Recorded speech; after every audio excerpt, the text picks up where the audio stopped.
King David, a prominent figure in the Bible, rose from humble beginnings as a shepherd to become the greatest king of Israel. Renowned for his victory over Goliath, a Philistine giant, using only a stone and a sling, David earned hero status in his village. Beyond his triumphs in battle, David's leadership spanned about 40 years, during which Israel experienced unprecedented territorial expansion and prosperity. Under his reign, Israel flourished economically and culturally, establishing itself as a formidable nation. However, David's personal life was marked by turbulence. Despite his remarkable achievements, he navigated through the complexities of having multiple wives and concubines, a common practice of the time. This aspect of his life often led to conflicts and complications that tested his leadership and moral resolve. Today, we will discuss the stories of these women who shared their lives with David, one of the most renowned kings in biblical history. Through their tales, we glean insights into the era and the character of King David himself.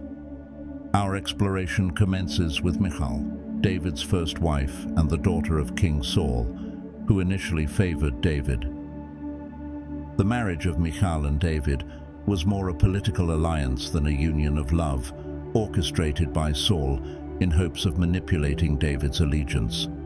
Nevertheless, Michal's sentiments deviated from her father's intentions, as she genuinely fell in love with David and became his staunch defender. Despite the political motives behind their marriage, it was far from tranquil. When Saul attempted to take David's life, Michal intervened, aiding his escape and ultimately saving him from harm. Michal's loyalty to David was evident in her daring act of deception, which bought him time to escape from her father's soldiers. However, subsequent events strained their relationship. Saul, in a political move, gave Michal to another man named Palti, separating her from David. Only years later, when David demanded her return as a condition for an alliance with Abner, Saul's cousin and army commander, did Michal reunite with David. Their reunion did not mend the fractures in their marriage.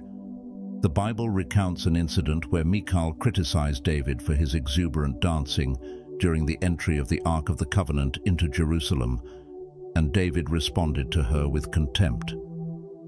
2 Samuel chapter 6, verses 16 to 23. As the Ark of the Lord was entering the city of David, Michal, daughter of Saul, watched from a window.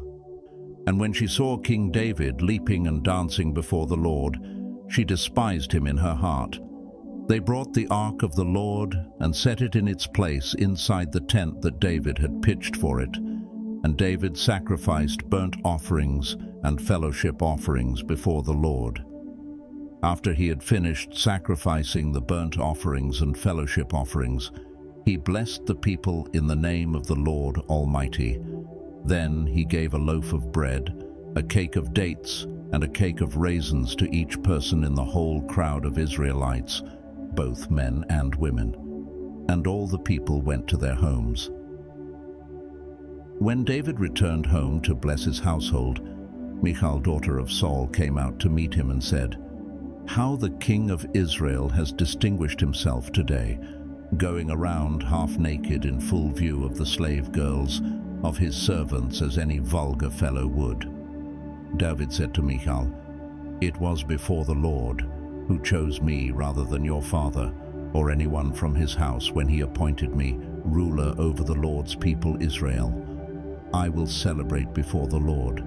I will become even more undignified than this, and I will be humiliated in my own eyes. But by these slave girls you spoke of, I will be held in honor." And Michal, daughter of Saul, had no children to the day of her death. However, despite their tumultuous relationship, Michal's significance in David's history cannot be understated.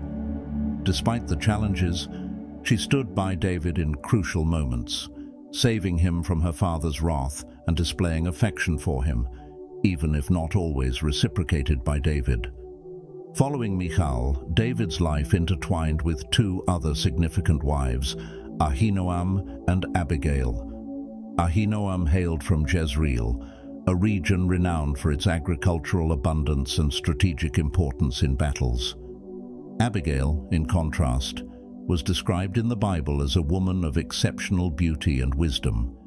She was previously married to Nabal, a wealthy but harsh and difficult man.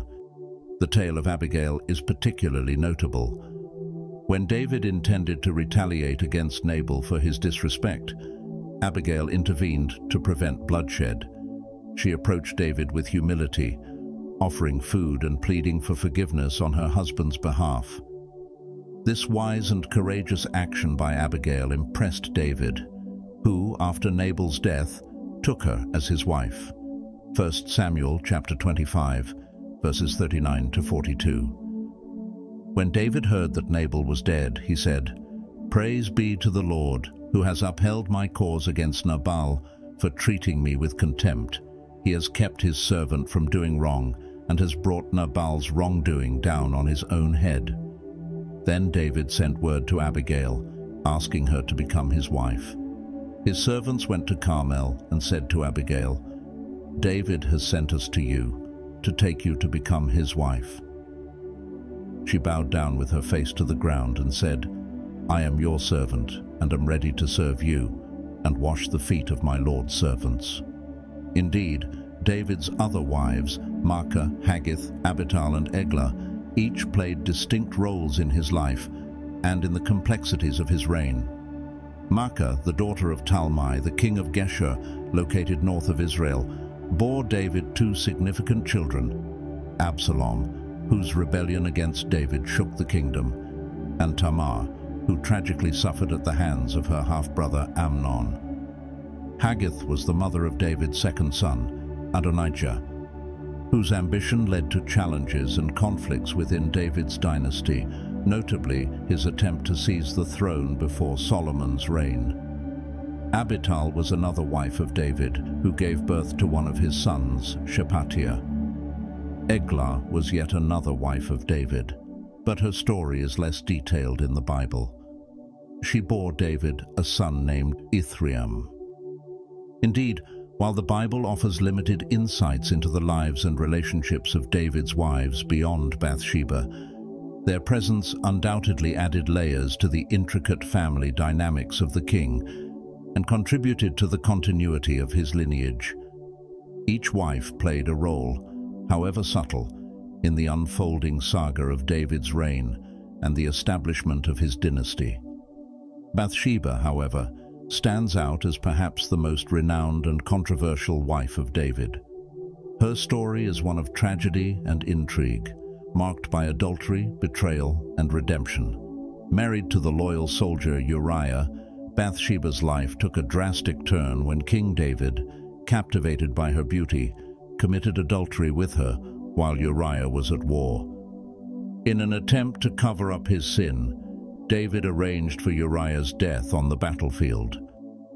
2 Samuel chapter 11, verses 2 to 4. One evening, David got up from his bed and walked around on the roof of the palace. From the roof, he saw a woman bathing. The woman was very beautiful, and David sent someone to find out about her. The man said, "She is Bathsheba, the daughter of Eliam and the wife of Uriah the Hittite." Then David sent messengers to get her. She came to him, and he slept with her. 2 Samuel chapter 11, verses 14 to 17. In the morning, David wrote a letter to Joab and sent it with Uriah. In it he wrote, "Put Uriah out in front where the fighting is fiercest, then withdraw from him, so he will be struck down and die." So while Joab had the city under siege, he put Uriah at a place where he knew the strongest defenders were. When the men of the city came out and fought against Joab, some of the men in David's army fell. Moreover, Uriah the Hittite died.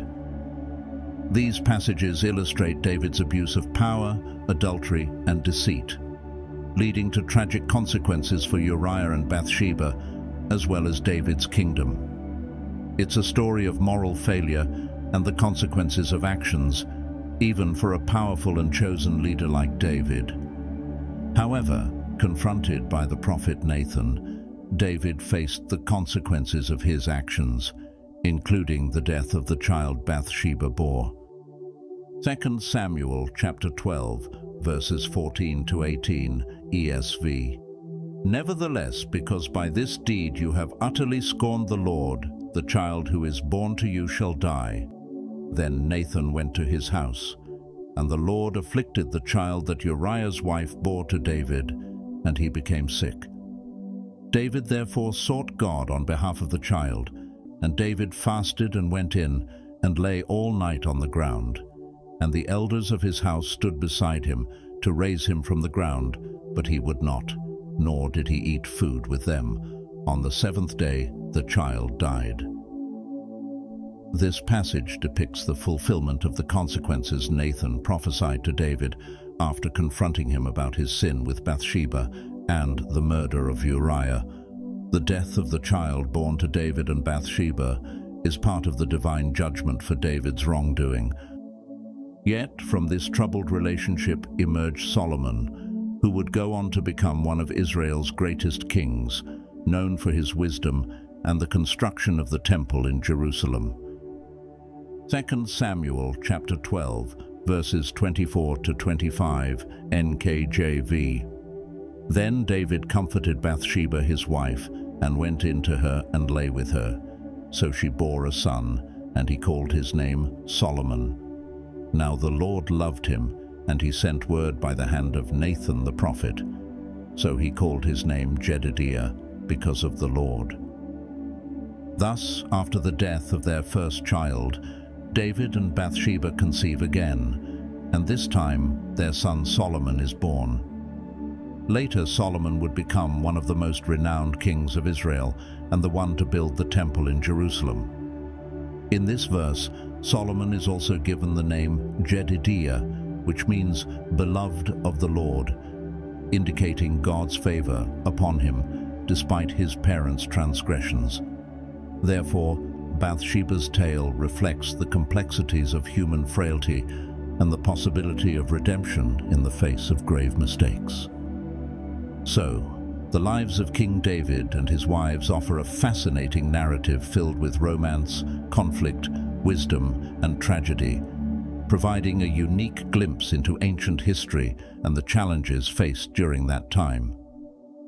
Each wife played a significant role in David's life and in the history of Israel, representing different aspects of its traditions and complexities.